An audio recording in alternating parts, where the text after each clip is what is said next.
Bonjour à tous, bienvenue à l'église Elim. Je suis très heureux que vous soyez parmi nous ce matin.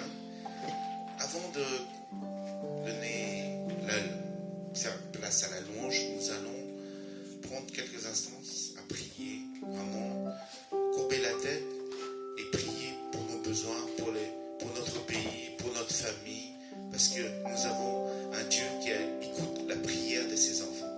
Alléluia.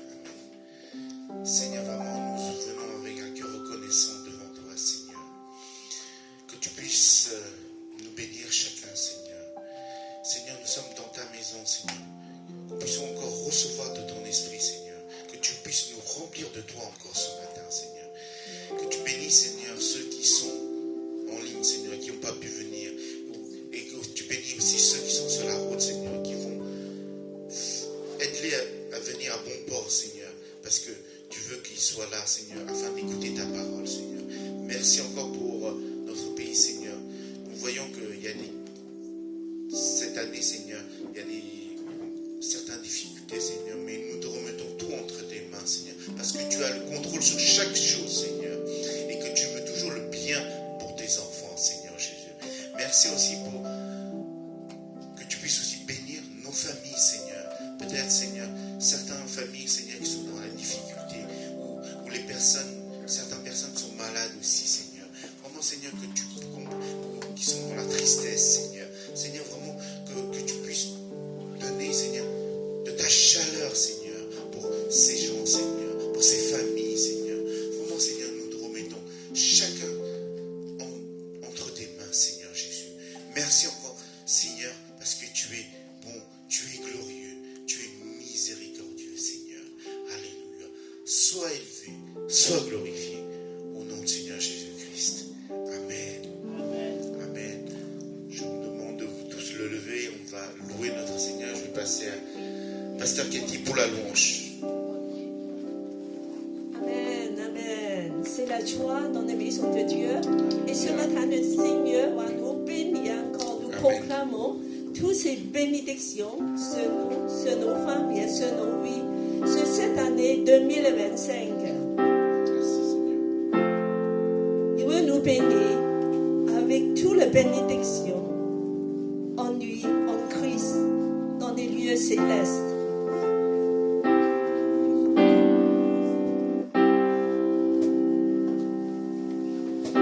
Je te bénis et te garde, il rayonne sur toi, il t'accorde sa grâce, ton Dieu se tourne vers toi, te donne paix. Encore Dieu te bénit. Je te bénis et te garde, il rayonne sur toi, il t'accorde sa grâce, ton Dieu se tourne vers toi, te donne paix. Amen.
ce lieu. Que ton nom Que ton nom résonne en ce lieu.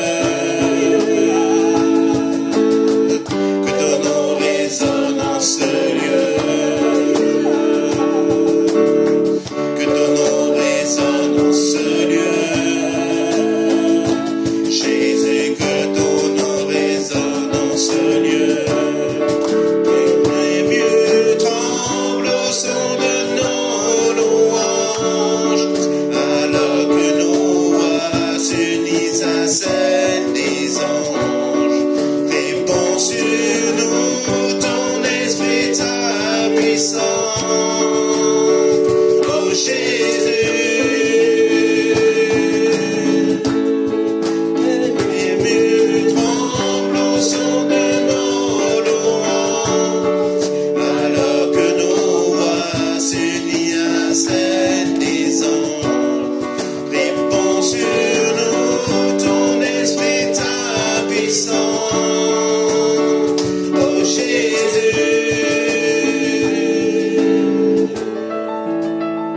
Alléluia, Jésus, que ton nom soit élevé dans ce lieu. Amen. Élevons le nom de Jésus en ce lieu. Louis son grand nom. Alléluia. Résonne ce lieu, Seigneur. Louez-le dans nos prières. Élevez son nom. Tu es le roi des rois, Seigneur des seigneurs. Merci, Seigneur. Tu es le Dieu. Tu es un Dieu Alléluia. merveilleux, Seigneur. Merci, Seigneur. Alléluia. On te loue encore, nous louons ce matin, Seigneur. Alléluia. Alléluia. Merci, Jésus.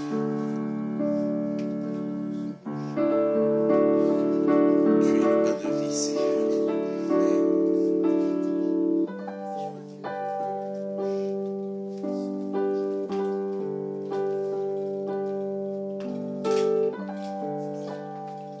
Seigneur, tu es le pain de vie. Viens nous rassasier encore ce début de l'année. Seigneur, remplis-nous de toi-même.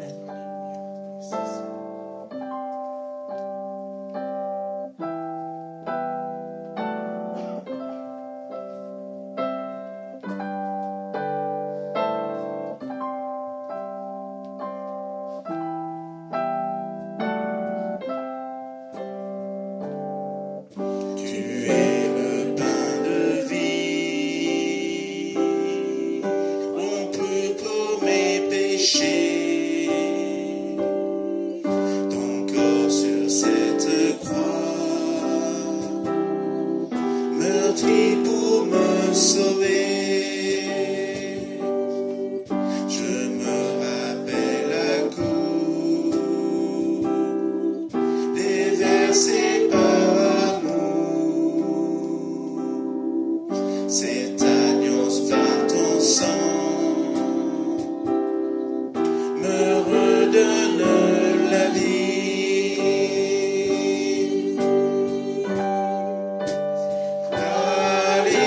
Alléluia. Je me remémore ton amour pour moi.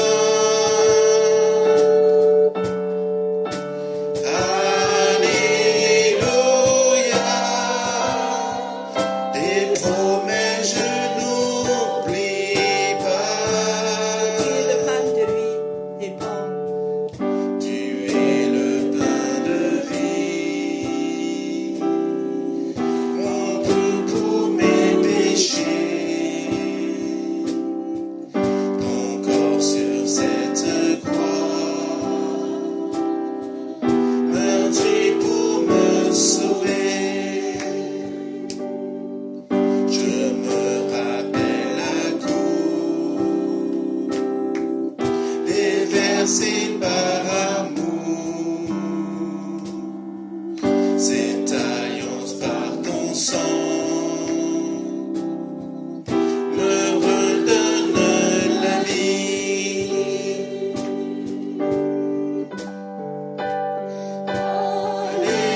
Alléluia. Je me remémore ton amour pour moi.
abandonné, tu as souffert, méprisé, rejeté, tel une rose, foulé par nos pieds. Tu m'as sauvé, tu m'as aimé. Par-dessus tout, sauvé, tu m'as aimé. Par-dessus tout. Merci Jésus pour ce que tu as fait. Le bon roi de louer Jésus, de son amour infiniment grand. Seigneur, merci, merci pour ce que tu as donné. Toi-même, ton don, ton corps, ton sang. Oui, Seigneur. Merci pour ton amour. Tellement grand. Tu Oh, m'as relevé, Seigneur. Alléluia. Merci. Alléluia. Ce matin, tu as encore nous relevé par ton amour. Alléluia. Tu es notre pain de vie, Seigneur. Merci. Seigneur, remplis-nous, pain de vie, remplis-nous encore ce matin. Remplis-nous de ta présence. Ah, ceci. Remplis-nous de ton Oh, esprit ce Seigneur, matin. comblez-nous de ton amour. Alléluia. Alléluia. Alléluia. Merci, Seigneur. Merci, Jésus. Prenez place. C'est le moment des offrandes. Nous voulons offrir Jésus ce qui est le meilleur. Seigneur, nous voulons tous offrir à toi parce que tu es celui qui nous a beaucoup aimés. Oui, Seigneur, c'est par amour, nous voulons dire que, oui, Seigneur, tout est pour toi. On répand la permission, la bénédiction. Que Dieu vous bénisse. En toutes choses, spirituellement et aussi matériellement, de recevoir sa bénédiction. De te Bénis et te garde, il rayonne sur toi, il t'accorde sa grâce, ton Dieu se tourne vers toi, te donne paix. encore de te bénir. Je te bénis et te garde, il rayonne sur toi, il t'accorde sa grâce, ton Dieu se tourne vers toi, te donne paix. Amen. Je demande le frère Timothée de prier pour les offrandes. Seigneur, nous voulons te dire merci pour ce que tu as mis entre nos mains. Nous te prions de le bénir, Seigneur, pour l'avancement de ton œuvre. Bénis aussi mon frère et ma soeur qui n'ont pas pu le faire, pour que prochainement ils puissent aussi participer pour l'œuvre que tu as bien voulu mettre dans cette église. Père, nous te bénissons dans le nom de Jésus. Amen. Amen.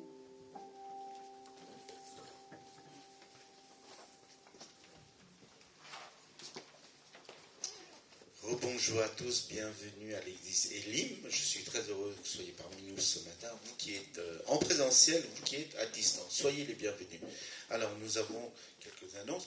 Toujours nous sommes Elim, nous sommes des nations. Notre devis n'a toujours pas changé depuis 2000, pas mal de temps quoi. C'est le même thème. Donc aimer Dieu, aimer la famille de Dieu et servir les autres. Voilà. Nous avons quelques annonces. Donc, Elim Kids, c'est pour les enfants. Donc, c'est le premier et le troisième dimanche de chaque mois. Et c'est entre 6 et 14 ans. Donc, si vous avez entre 6 et 14 ans, vous êtes bienvenus à Elim Kids. Voilà. Donc, Ok. Ça y est, Voilà, et on a des autres. Alors, on entend. on va parler de le don de la reconnaissance, c'est-à-dire, c'est, vous voyez, l'Église va vous donner, ceux qui n'en ont pas, une petite enveloppe comme ça. C'est pour, en fait, c'est remercier le Seigneur pour ce qui est, pour ce qu'il a fait pour vous, pour votre famille, durant 2024. Toutes les bénédictions que vous avez reçues. Vraiment. Et vous pouvez mettre ça dans la prière et voir quel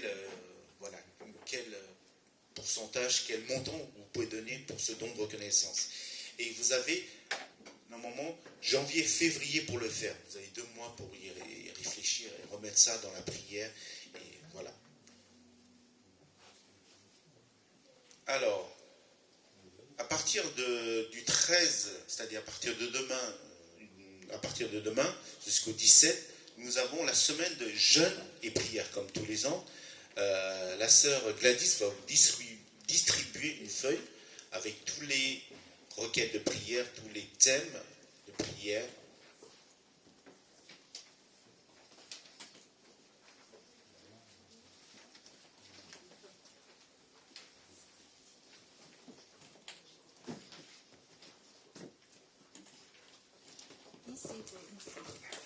Ici, c'est la place.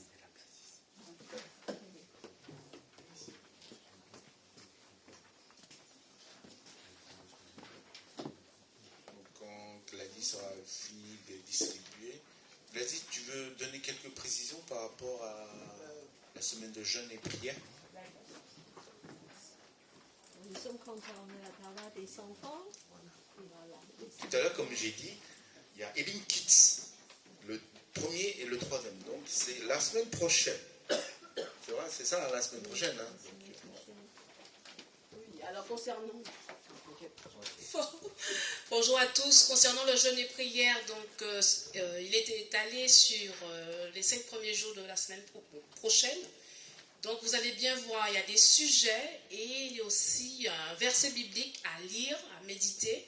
Et les différents sujets sont déclinés sur des sujets particuliers. Donc on vous invite à pouvoir prier en ce sens pour l'Église, pour la France, la nation, la famille. Donc prenez du temps vraiment pour intercéder pour ces différents sujets. Et nous nous retrouvons vendredi soir pour finaliser ce moment de jeûne et prière via Zoom, exceptionnellement parce que les conditions météorologiques sont un peu compliquées ces jours-ci. Donc on va se retrouver par Zoom pour encore prier et intercéder pour les différents sujets pour la semaine. Voilà. Après, vous êtes libre de la façon de jeûner.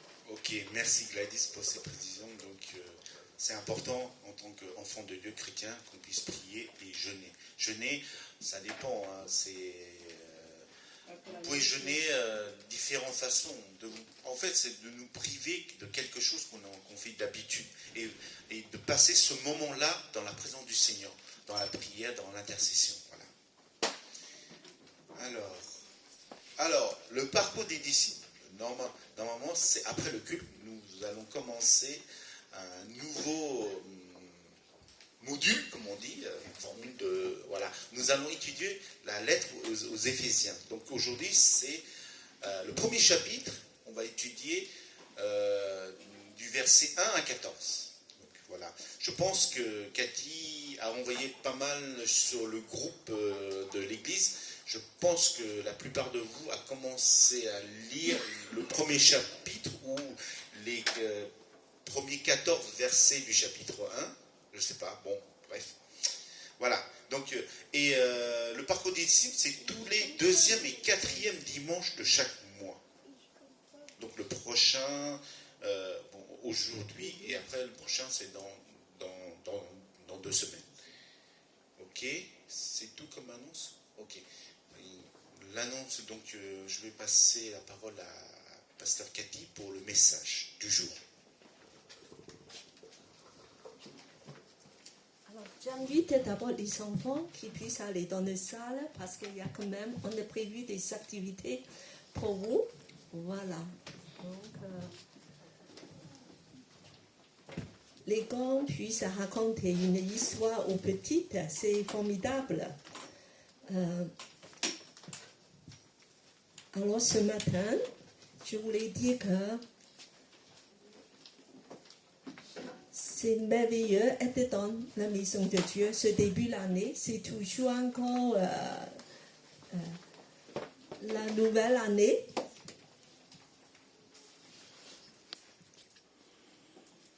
Et je vous souhaite vraiment cette année de recevoir beaucoup de bénédictions du Seigneur, de la part du Seigneur, surtout la bénédiction spirituelle. Dieu donne la bénédiction à tous, pour des non-croyants aussi, voilà, ils peuvent aussi bénéficier beaucoup de bonnes choses, mais pour ces enfants, nous savons des choses vraiment extraordinaires. Alors aujourd'hui, je voulais dire que, premièrement, nous voulons juste déclarer quelques bénédictions de Dieu pour nous. Un peu écho, ce micro-là, non? Voilà. Waouh! Toutes ces bénédictions, merveilleux, mais on ne va pas... C'est en fait, ce sont des bénédictions sur 1er Éphésiens. Alors, j'ai numéroté un peu 12. Mais on va juste déclarer le premier 6 jusqu'à... je suis enfant adopté du Père. Voilà. Donc, je invite ce côté de déclarer le premier, deuxième, premier, deuxième. On va commencer avec le premier. Je suis aimé par Dieu. Je suis en Christ. Voilà, il faut mettre un ton un peu plus fort. En Christ. Parce que tu es béni, enfant de Dieu, nous sommes bénis énormément quand on est en Christ. Pas en dehors. Voilà, il y a d'autres choses. Voilà, maintenant le troisième. Je suis dans le lieu céleste. Dans le lieu céleste. Après. Je suis béni avec la bénédiction spirituelle. Vous êtes bénis. On est bénis. Après. Je suis choisi avant la fondation du monde. Quelle joie. Avant la fondation du monde. On est choisi. Dieu a pensé à toi. Il dit que Dieu te veut. Alors après. Je suis saint, sans reproche devant Dieu. Parfait. Dieu t'a justifié et un jour on sera entièrement parfait. Et maintenant, dans les yeux de Dieu, nous sommes déjà parfaits. Après, je suis enfant adopté du Père. Nous sommes enfants de Dieu.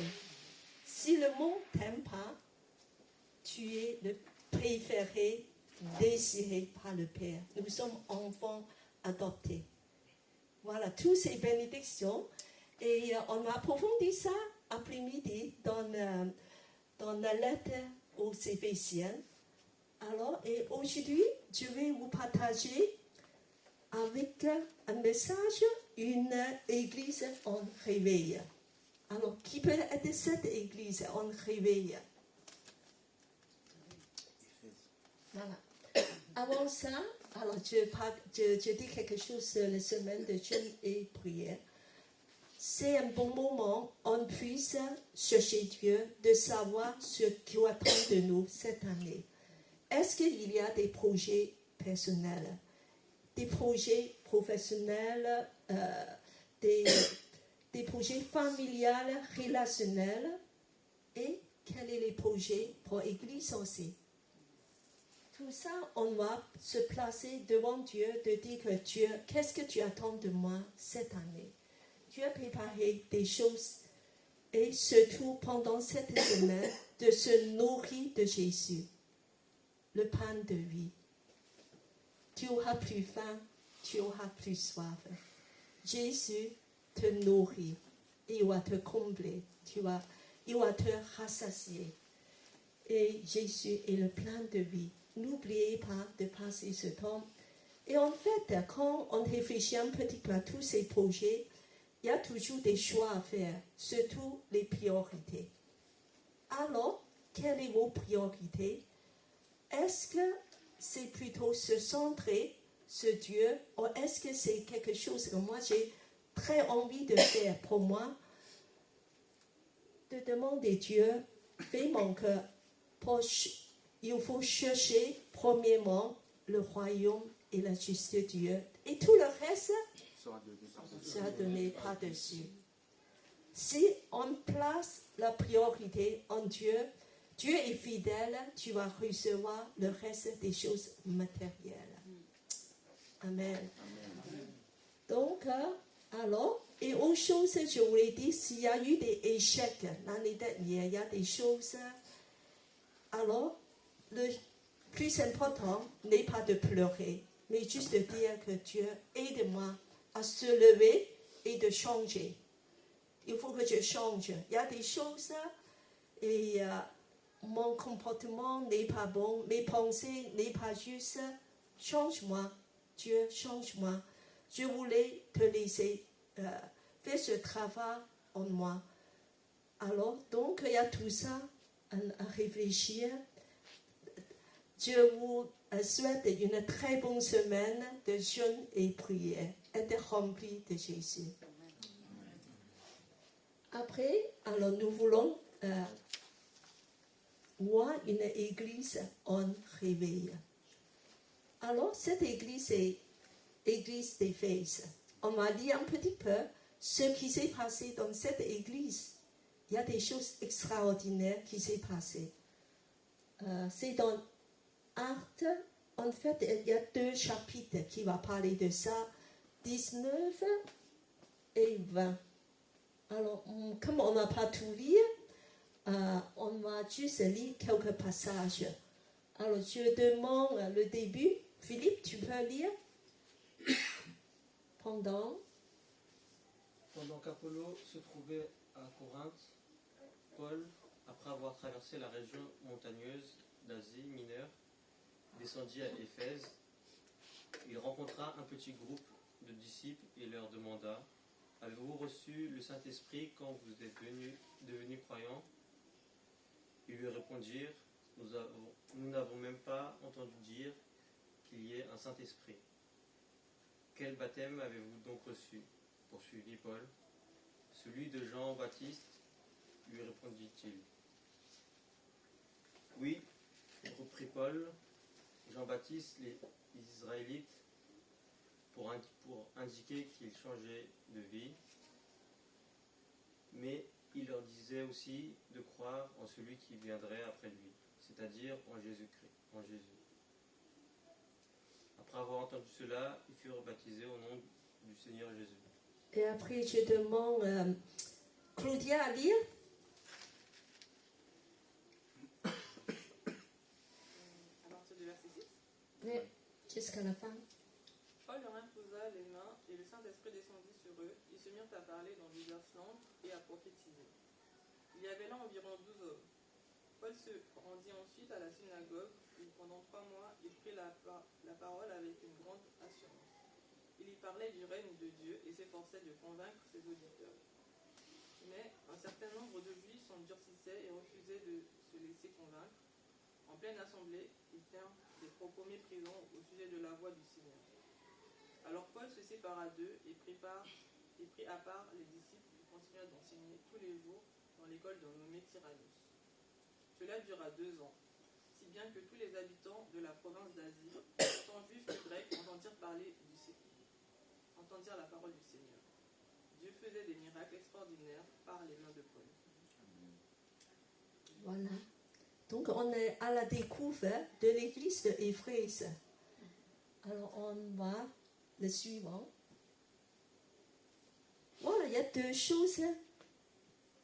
On a découvert avec cette église. D'habitude, quand Paul arrive dans un endroit, il va démarrer de suite une église. Il va au synagogue et il va commencer. Alors, là, certainement qu'il y a 12 personnes. Ils veulent se rejoindre à l'église. Paul dit que c'est merveilleux. Vous êtes des chrétiens? Il dit que oui. Alors donc, en discutant avec eux, il a trouvé que, est-ce que vous êtes baptisés? Il dit, oui, oui, oui. On est baptisés avec quel baptême? Alors il dit que c'est Jean-Baptiste qui nous a baptisés. Donc c'est un baptême de la repentance. Parce que Jean-Baptiste, il parle seulement de la repentance. Et ces gens-là, ils ont reçu seulement ce type de savoir, de se repentir, mais il n'a pas la connaissance, il faut recevoir Jésus comme le Sauveur. Alors, donc, ça manque quelque chose. Alors, il y a des lacunes dans la doctrine déjà. Ça, c'est le baptême, c'est une partie de la doctrine très importante. Alors, je vous demande aussi, chacun, je ne sais pas comment vous êtes baptisés, surtout pour des gens de arrière-plan catholique. Alors, souvent, c'est le baptême de bébé. C'est un baptême de bébé, donc ce n'est pas un baptême que vous avez choisi comme une personne adulte, le Seigneur Jésus. Alors, ça, c'est dans le domaine de doctrine. Ces gens-là, ces douze-là, qui ont des problèmes. Et après, alors, il a demandé encore autre chose. Alors, et de savoir qu'il ne connaît même pas le Saint-Esprit. Il connaît le Père, le Fils, mais pas le Saint-Esprit.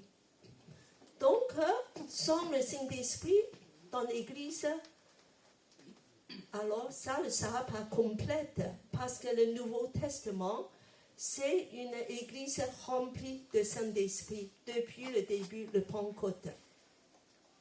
Paul a changé tout ça, il dit que ça ne va pas.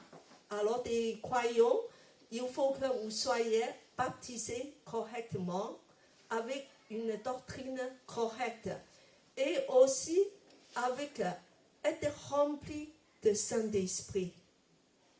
Alors, on me demande, peut-être que vous me demandez, mais on est rempli, on a le Saint-Esprit. Depuis le moment où on a reçu Jésus, le Saint-Esprit est déjà sur nous. C'est vrai ou c'est pas vrai? C'est vrai? C'est vrai. Alors, pourquoi il faut dire, pourquoi Paul les demande, il faut être rempli de Saint-Esprit?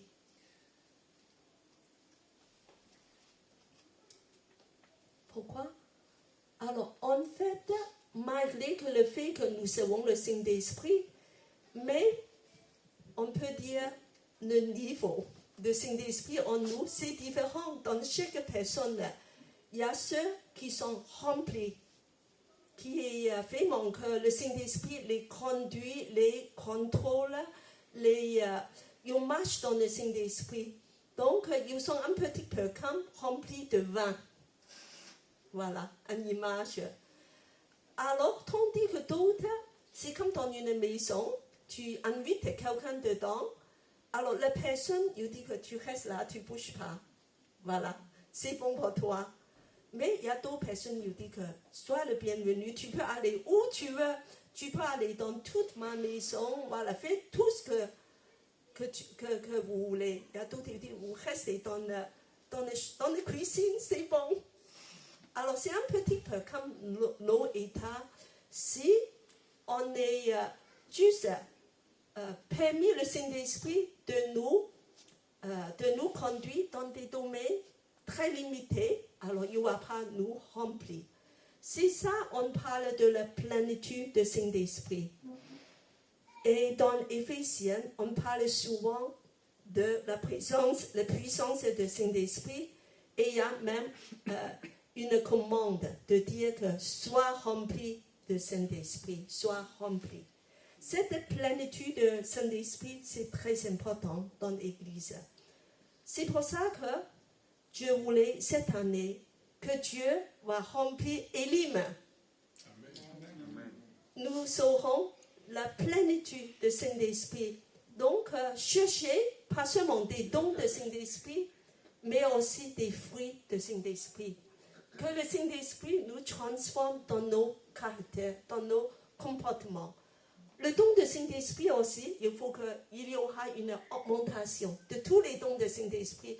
Don de guérison, don de miracle, don de parler en langue. Voilà, Dieu encourage ceux qui n'ont pas encore eu de parler en langue aussi de prier que Dieu remplit-moi avec ce don. C'est un don de Dieu que Dieu il veut donner à beaucoup de chrétiens. Et puis on parle aussi de l'unité de l'esprit et renouvellement de l'esprit dans nos pensées. Être renouvelé dans nos pensées et sous le contrôle du Saint-Esprit. Alors, une église en réveil, c'est une église dynamique, remplie de l'Esprit et remplie de la plénitude du Saint-Esprit. Et nous savons que c'est quelque chose, l'apôtre Paul tient à cœur. Au début, il va vérifier, est-ce que ces apôtres sont remplis de Saint-Esprit? Et nous savons que par la suite, l'Église d'Éphèse a joué un rôle très important dans l'Église primitive pendant plusieurs centaines d'années. Il a un rôle extrêmement actif. Parce que nous, le début, c'est une Église remplie de Saint-Esprit avec une doctrine juste et correcte. Nous voulons que l'Église Élim sera une Église aussi. Si vous avez des choses à dire à propos du baptême et la plénitude du Saint-Esprit, vous pouvez demander des responsables et aussi parler avec moi. Alors, puis que la suite, nous voulons aussi encore observer cette église de Éphèse. Commencer à travers des choses que l'apôtre Paul a fait. Alors, nous allons lire que dans 9 à 10, Paul a continué à enseigner comment? Dans une école. Oui. Tous les jours. Tous les jours. Enseignement, c'est intense. Tous les jours. Et dans une école. Et ça a duré combien de temps? 2 ans. 200. Waouh! 200 enseignés tous les jours. Une école biblique incroyable. Et en fait, cette école Tyrannus, c'est comme un petit peu une école, ça c'est pendant les heures de sieste. Sieste de 11h à 4h. Paul a loué ça comme un local et de enseigner des disciples et aussi pour évangéliser. Ça veut dire tout ça qui ne connaît pas l'évangile, qui puisse venir de discuter. C'est pendant 200, tous les jours, Paul a fait enseignement et évangélisation. Waouh! C'est extraordinaire. C'est pour ça que les croyants d'Éphèse sont bien enseignés. Alors, je vous encourage aussi de chercher, si vous pouvez, si vous avez le temps et l'occasion. À Paris, il y a beaucoup d'informations. De pouvoir avancer dans le Seigneur. Et Paul a fait ça surtout, voilà, pour que tous les habitants de la province d'Asie, toute une région en Turquie maintenant, de juifs, grecs, toutes les nationalités qui puissent entendre la parole de Dieu. Une évangélisation active, un enseignement intense. C'est qui a fait construire l'église d'Éphèse. Alors, c'est quelque chose de nous laisser à réfléchir aussi. Et en fait, pourquoi? Parce qu'en fait, Éphèse est sur un endroit stratégique. Il est le capital du province de l'Asie. Il est le troisième ville de l'Empire romain. Elle est un centre politique, économique, religieux et culturel de l'époque. Et bien qu'il y a une grande population, il y a à peu près combien? Vous vous souvenez des leaders? 250 000 habitants. C'est énorme. À l'époque, c'est énorme. Tu peux faire multiplier par 10, 15. Voilà.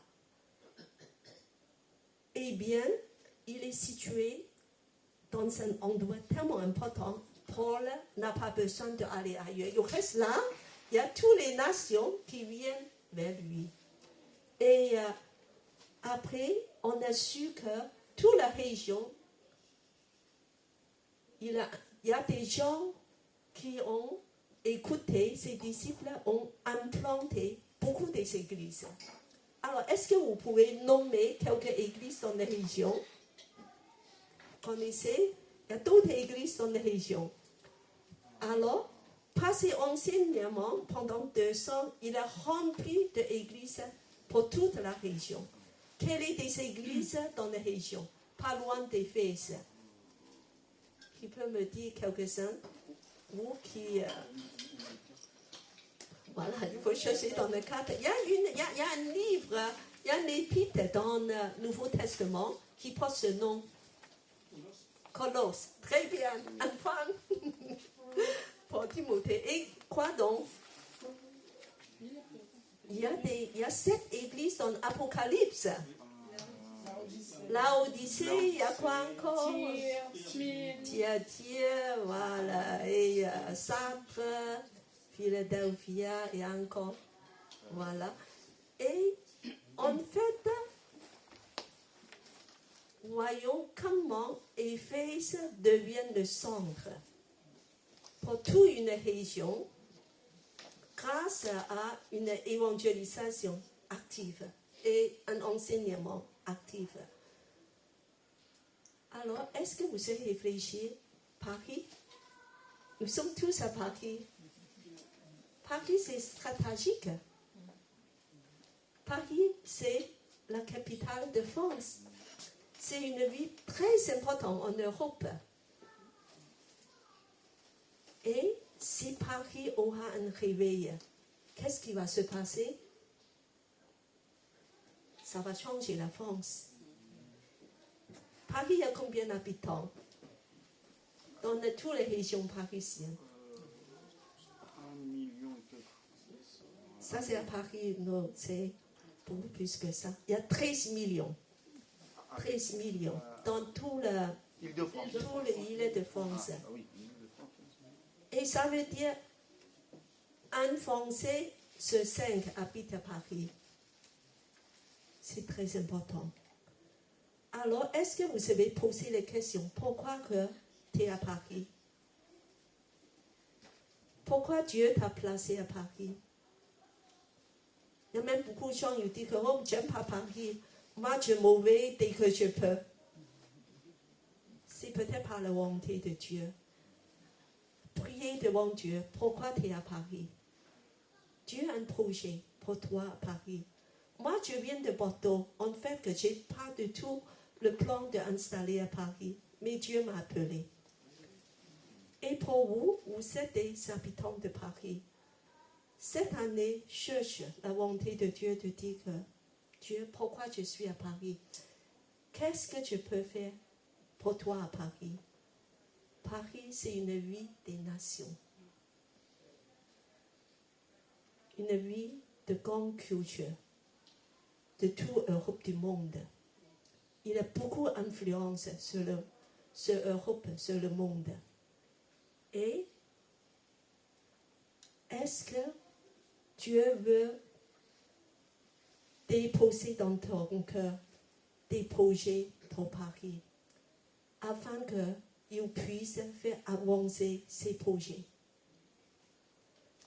Alors, c'est un sujet de prière pour les jeunes et prière, de demander Dieu pour le réveil de son Église. Alors, on voit que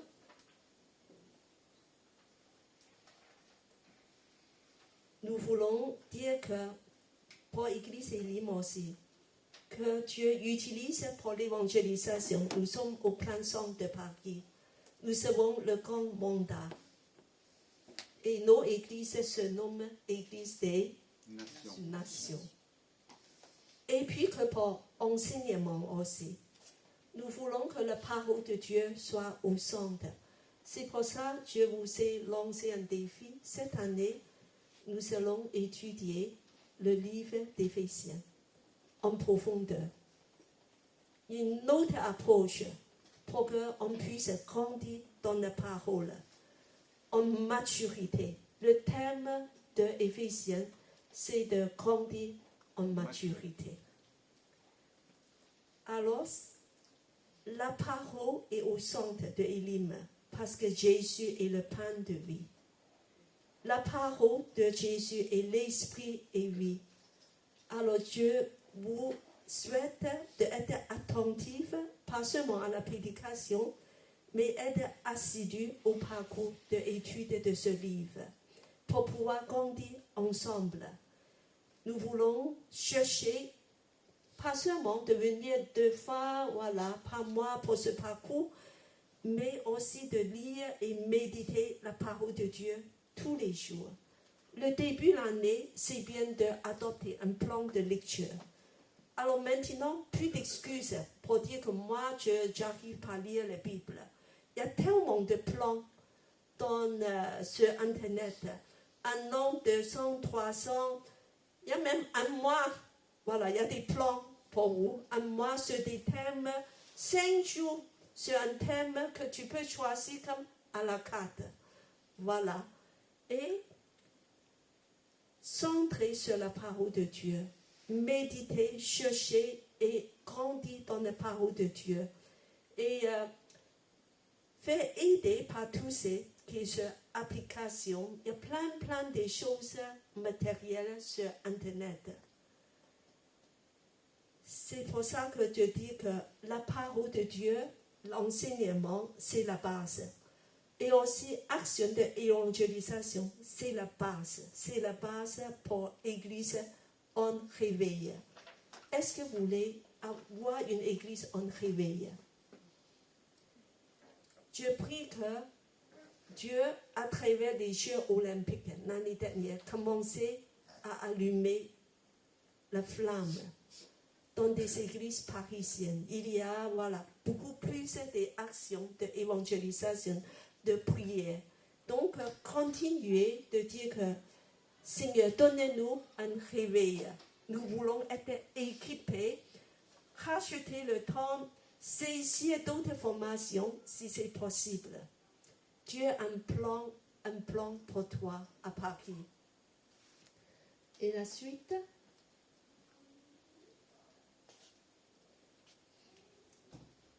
Alors, on va aussi observer cette église. Ça, c'est passé des épisodes assez spectaculaires dans Acte 19.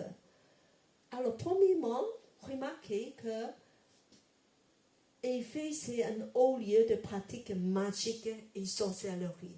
Parce qu'il honore la déesse Artémis, ou Diane.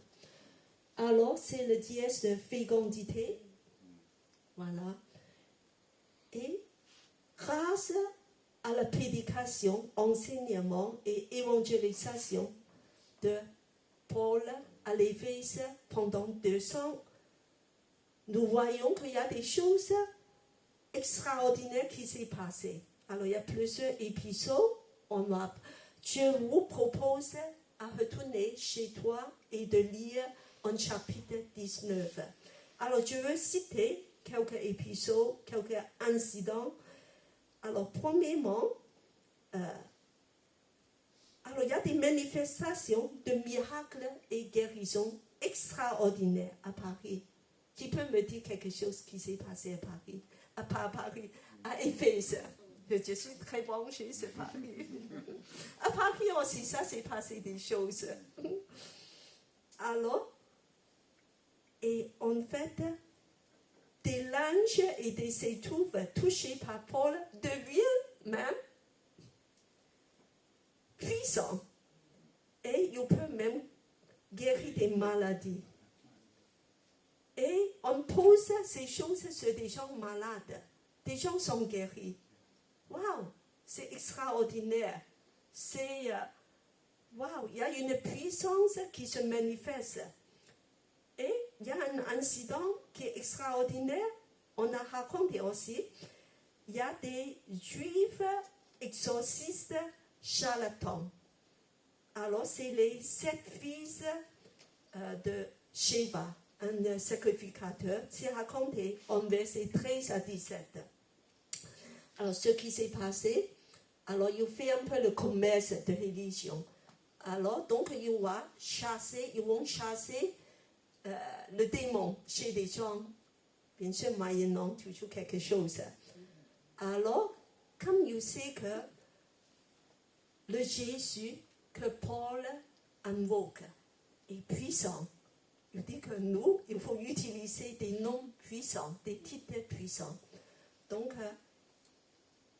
quand ils ont chassé des démons pour des gens, donc il donne, alors ils ont invoqué le nom de Jésus. Alors, qu'est-ce qui s'est passé? Qui peut me raconter?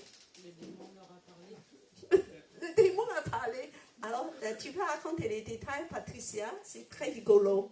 Le démon leur a parlé, il a dit Jésus, je connais. Paul, je connais. Ils sont connus de l'enfer. Mais vous, qui êtes-vous? Je ne vous connais pas. Qui êtes-vous? Alors, et en plus, ils ont sauté sur eux, de les battre, de les taper dessus, jusqu'à ce qu'ils sont blessés, et ils sont fuis de la maison nus. Quelle honte! Alors, cet incident est connu de tout Éphèse, et on a peur, on a le crainte du Seigneur. Cette puissance se manifeste. Et un autre incident aussi qui est très très bien. Alors il y a plein de gens idolâtres qui adorent, voilà, plein des déesses, des dieux, des Grecs et des Romains, et qui pratiquent leur sorcellerie. Et ils sont arrêtés. À ce point-là, il y a tellement de gens qui ont arrêté. Alors, le temple s'est un peu dissecté. Les temples païens. Et ces gens-là, en plus, ils ont fait un témoignage en public. Ils ont emporté tout le livre de magie, de formules magiques, des objets occultes, d'aller dans une grande place. Et ils font des témoignages. Ils disent que Jésus m'a sauvé, ma vie est changée. Maintenant, je suis plus sous esclave de toutes ces choses-là. Ils ont brûlé tous ces objets devant le monde. Et il y a tellement, alors, il est dit dans le passage qu'il coûte une somme d'argent énorme. Ça veut dire que la quantité des livres sont tellement, et ça représente tellement du monde converti. C'est extraordinaire, non? Dans cette vie qui se passait des choses. Alors, je voulais que vous imaginez un scénario. Aujourd'hui, à la place de la République, à la place des nations. Alors, d'un coup, alors, beaucoup de monde sont venus, il y a beaucoup de criminels. Ils ont emporté tous les pistolets, les armes. Alors, il dit que Jésus m'a touché, il m'a changé ma vie. Tout ça, je ne veux plus. Voilà, je veux les brûler. Extraordinaire. Je pense que toute la vie de Paris va être vraiment choquée et bouleversée. Et d'autres drogués, ils vont venir aussi. Ils vont apporter toute la quantité de drogues et des sirènes et tout. Il dit que moi, je suis plus drogué. Jésus m'a libéré. Je vais brûler tout ça. Je n'ai plus besoin de tout ça. Et puis que ça se suive encore par des ivrognes. Il dit qu'il a apporté toutes les bouteilles de whisky, alcool, du vin, de tous les... de dire que moi, je n'ai plus besoin de ça. Tout ça, je vais vider, je vais brûler. Et même peut-être que d'autres, alors des voyants, des gourous, des marabouts, voilà, ils vont arriver, ils disent que tous ces livres, tous ces objets occultes, je n'ai plus besoin. Parce que Jésus m'a changé. Tout ça, c'est idolâtrie. C'est des faux dieux.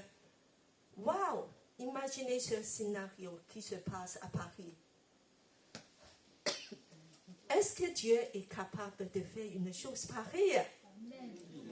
Mais bien sûr que parce qu'il est tout puissant, tout peut arriver avec Dieu grâce à l'évangélisation et grâce à l'enseignement, grâce aux des gens qui sont changés de vie par Jésus. Alors, nous allons voir ici une puissance de l'évangile qui va impacter toute la société jusqu'à soulever une émeute. Comment c'est arrivé? Alors, on va tourner la page. Un grand théâtre. Ça représente des stades de nous aujourd'hui de 25 000 places. Ce stade-là, c'est 25 000 places. Il est énorme. Alors, et ça se passait une émeute ici, spectaculaire. Pourquoi? Parce qu'il y a un commerçant, un artisan, un orfèvre, s'appelle Démétrius. Il fabrique des petits temples d'argent souvenir. Mais il voit qu'il n'y a plus personne qui achète. Et son business se décline. Alors il dit que ça c'est grave. Donc il a appelé tous ses collègues, il dit que ça ne peut pas durer. Et tout ça, c'est la faute de qui? De Paul. Parce que ce qu'il a fait, de proclamer ce Jésus, maintenant, il n'y a plus personne qui vient au temple. D'acheter nos souvenirs. C'est trop grave. Il dit qu'il a essayé d'exciter la foule, de dire que ça c'est d'abandonner nos dièses, nos temples, et donc de provoquer une grande émeute locale. Waouh! À ce point-là, l'évangile impacte la société d'une façon incroyable, de le bouleverser, de le faire trembler et de entièrement vraiment que quelque chose de spectaculaire qui s'est passé. On voit ici qu'une église en réveil est puissante. Il est extrêmement puissant. Il marque une confrontation. L'atmosphère d'une ville change. Et moi, j'ai entendu par des lectures des livres au 19e siècle en Amérique, quand il y a des réveils dans certains endroits, certaines villes, alors ça a changé entièrement l'ambiance de la ville.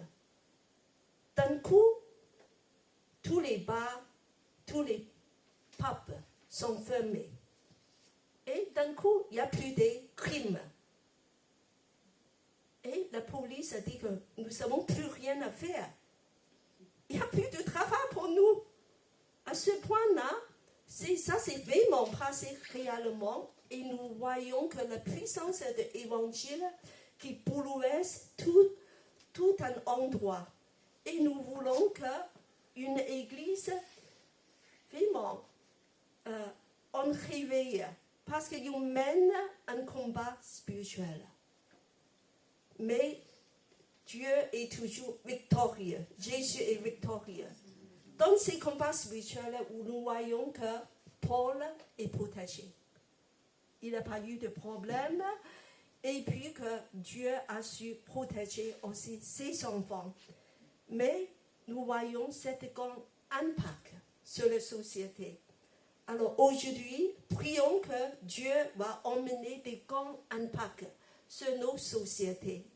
Dieu est puissant qui agit avec son esprit. Tout est possible. Suite.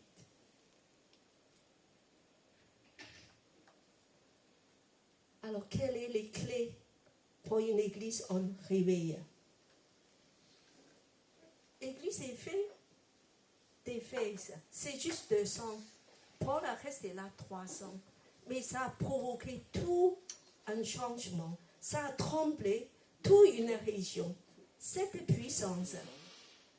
Alors nous voulons aussi te dire que Dieu, donne-nous un réveil. Donne l'église Elim un réveil. Donne l'église parisienne un réveil. Alors, les clés sont, ils sont remplis de l'esprit. L'évangélisation est extrêmement active.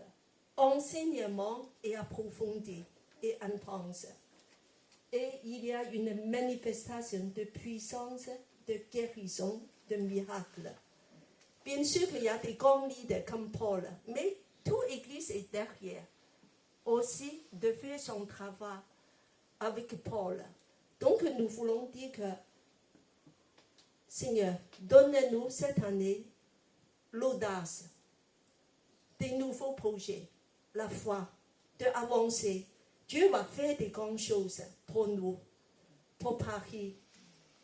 Et cette année, voilà, profitez la semaine prochaine pour le jeûne et prière. Que Dieu va bouleverser ta famille, ta vie, ton travail, tes problèmes personnels.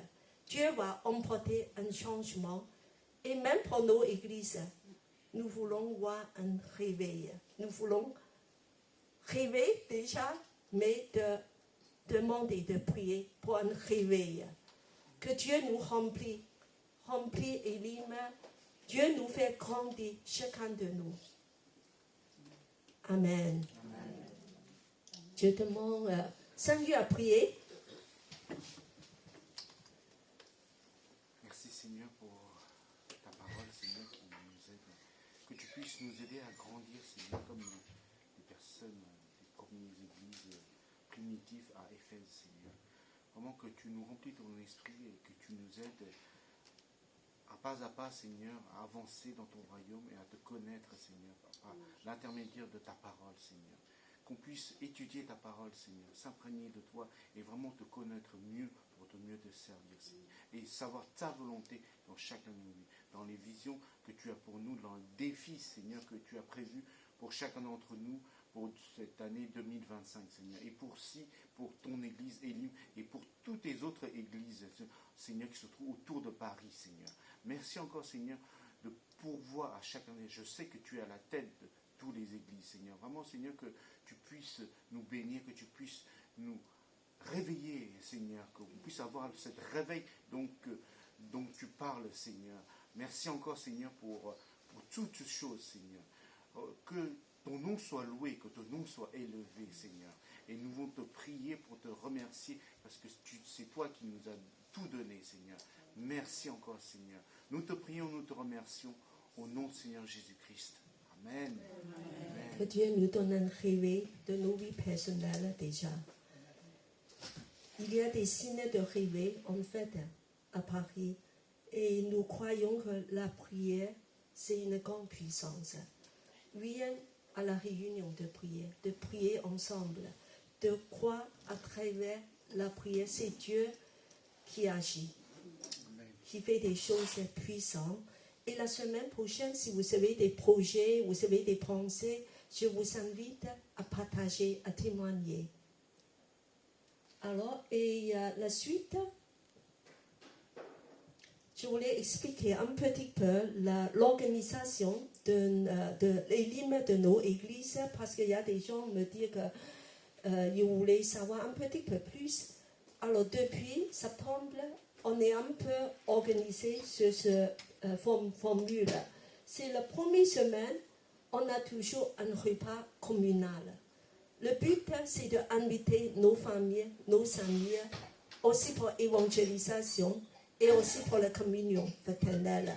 Donc, profitez toujours d'encourager vos familles, essayez de venir pour ce repas, parce que c'est important qu'on grandit aussi en amour, de aimer les uns les autres ardemment. Et cette année, Dieu va faire grandir nos amours dans Elim. aller vers des gens que tu ne connais pas. Le reste, pas seulement avec des gens que tu as affinité, tu connais bien, mais d'aller vers les autres, de demander les nouvelles, de vraiment de les accueillir, de les aimer, de savoir ce qui se passe dans leur vie. Alors, le deuxième et le quatrième semaine, après le culte, c'est le parcours. Le parcours sur l'étude de livre d'Éphésiens. Et après la troisième semaine, donc c'est la semaine prochaine, alors c'est la louange pour la répétition. Pour ceux qui ne font pas la louange, je vous invite de rejoindre le frère Timothée, de faire évangélisation. Et nous allons mettre une table devant. Peut-être qu'il y a même des personnes qui peuvent aller extérieur, voilà, de donner des prospectus. Nous voulons impacter le quartier déjà autour de nous. Voilà. Donc, tous les vendredis, nous avons la réunion de prière pour ces 2 mois-ci, c'est ce somme. Mais après, ça sera sur présentiel ici, après l'hiver. Et le premier semaine, il y a des choses un peu spéciales. Il y a une prière inter-église Paris qui se passe ici le premier mercredi, 18h30 à 20h30. Voilà. Et les cours anglais, ça fait partie des programmes d'évangélisation aussi. C'est tous les lundis. Prie pour ce programme parce qu'on a une petite augmentation des gens et du quartier qui sont venus. Voilà. Donc, priez pour ces programmes. Alors, je demande Patricia à prier pour les programmes de l'Église, que Dieu nous rende efficaces et dynamiques.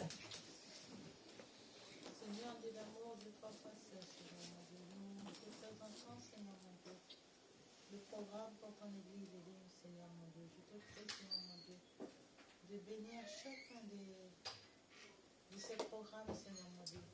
Que tu puisses conduire, Seigneur mon Dieu, tout un chacun, les responsables, Seigneur mon Dieu, chargés de piloter ces programmes.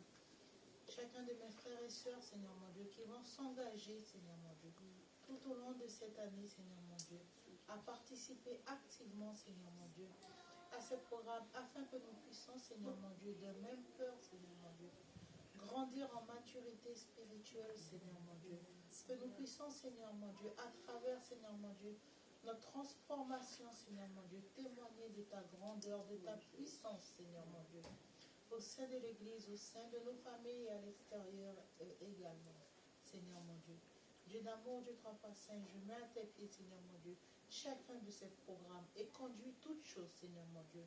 Remplis tout un chacun d'entre nous, Seigneur mon Dieu, de ton Saint-Esprit, Seigneur mon Dieu, afin que nous soyons fortifiés, que nous soyons encouragés, que nous soyons conduits, Seigneur mon Dieu.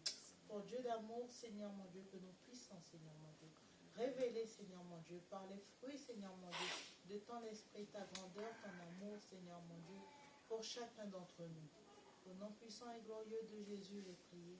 Amen. Et la suite, alors il y a des gens m'ont dit aussi, moi je ne connais pas tout le monde, c'est qui est qui fait quoi, Alors ici, nous voulons dire qu'il y a 7 équipes à Elim. Nous sommes petites, mais nous sommes efficaces. Alors, et de tout ce qui concerne, il y a un responsable. Tout ce qui est enseignement, c'est moi. Bien sûr, le parcours, c'est avec les 3 leaders. Je invite les 3 leaders à rester debout. Les 3 leaders de parcours, alors c'est Sanyu, Gladys et Patricia. Donc, vous serez intégrés dans un de ces groupes. Voilà, il y a des co-leaders aussi. Merci. Voilà, merci pour vos engagements. Et après, alors il y a la prière, c'est Gladys. On connaît Gladys? Allez. Et après, la louange, c'est Sangu le responsable. Si toutefois, il dit que ça me tient à cœur, je voulais rejoindre le groupe de louange, je voulais faire quelque chose, alors allez vers Sangu. Je vous invite, je vous fais connaître de présenter tous les équipes afin que vous puissiez aller vers les responsables de dire que moi, je voulais faire ça. Parce que Dieu vous a donné des dons, vous pouvez contribuer. Il dit qu'il y a quoi que cette année, je voulais participer, je voulais aussi engager dans ces activités. Alors, allez vers le responsable, ou allez de m'en parler. Après, évangélisation, c'est Timothée. Timothée. Vers Timothée. Voilà. Et pour l'accueil aussi. L'accueil a besoin de beaucoup de monde parce que nous avons beaucoup de repas cette année, beaucoup plus qu'avant. On a besoin de l'aide. Je demande les trois responsables de rester. Voilà. D'abord, l'accueil, c'est Sylviane et Joanne. Allez, voici. Si vous voulez aider, de préparer du café, thé, de faire des choses, donc rejoindre eux, de dire que moi, je suis partant, je peux apporter quelque chose. Et puis, comme il y a beaucoup de repas, donc il y a une personne en plus qui fait préparer des sandwichs. Et aujourd'hui, elle nous a préparé une quiche. Alors, c'est Claudia. Alors, Claudia, on connaît Claudia, alors tu restes debout. Voilà, ça c'est Claudia.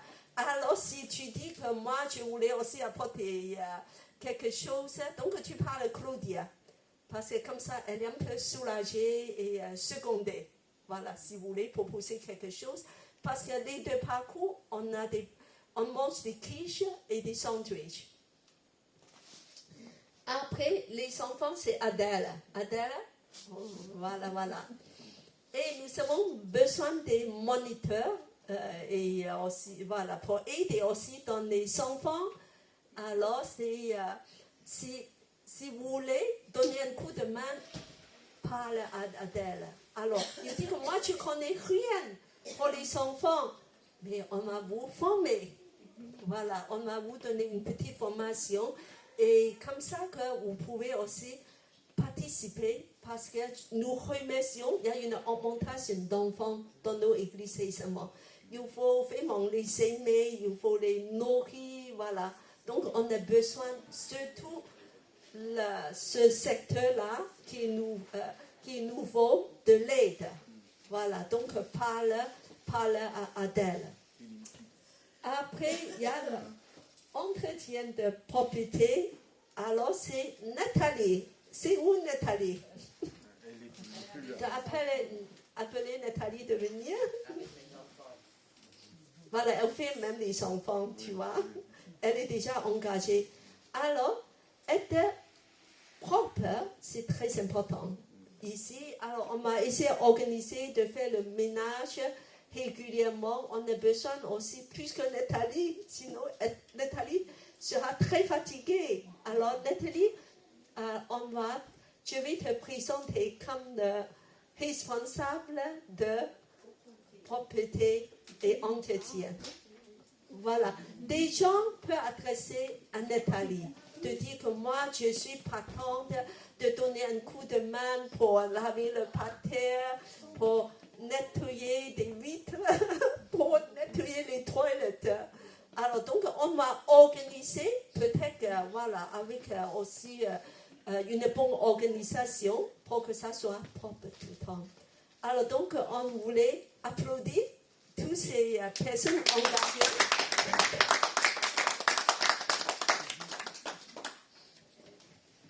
Voilà, je dirais que Elim, c'est une famille, presque tout le monde participe vraiment à quelque chose.